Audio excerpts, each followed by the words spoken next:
Thank you for the question. And there's actually many facets to look at. So from a blockchain perspective, I think there are two use cases. On the one hand side, what essentially has failed in many cases is the kind of the distributed ledger information, where you try to share information between suppliers and buyers and funders and other counterparts and make that process a more efficient one. I think this will still come. I think this has to come. It makes process obviously easier. It makes them more fraud proof.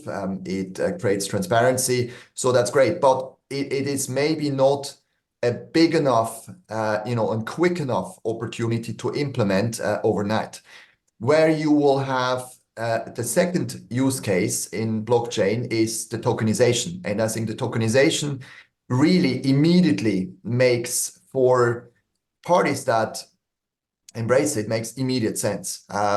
So the benefit, of course, here is that you have 24/7 access to trading. The whole friction costs around settlement becomes almost negligible. And you can now, for the first time, have fractional ownership. So fractional ownership in particular means that it will become an accessible asset class for pretty much anyone, if they fulfill, of course, the regulatory requirements and are accredited investor or whatever, kind of the necessary terms and conditions of the investment are. But that is really, I think, where we will see the quickest wins. So again, coming back on the distributed ledger side, where we just share information, that is great. That has benefits, but it will take time to implement since it touches millions and millions of SMEs.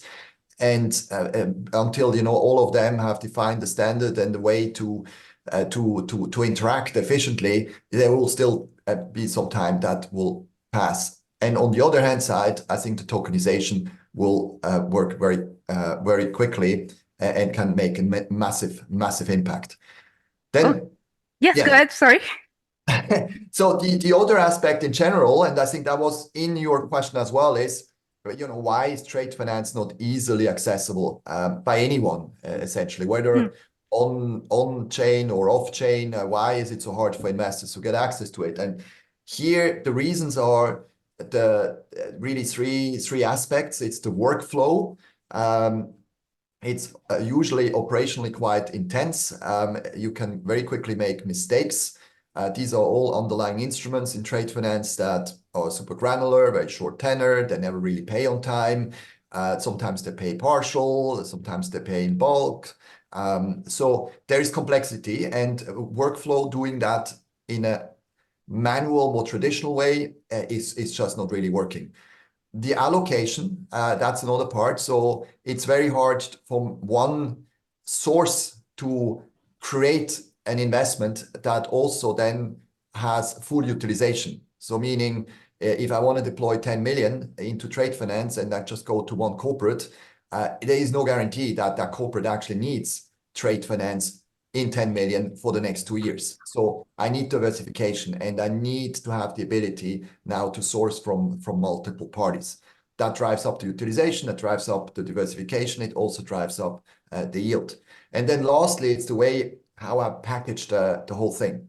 So in the traditional world, people have done securitizations, and that can be very cumbersome and very complicated and costly. The tokenization is just the on-chain version of a securitization. And also here, without certain levels of standardization and a programmatic approach, again, it's costly. So this is what Tradeteq brings to the table, is the full automation of the workflow, the full allocation automation, and then programmatic securitization or tokenization.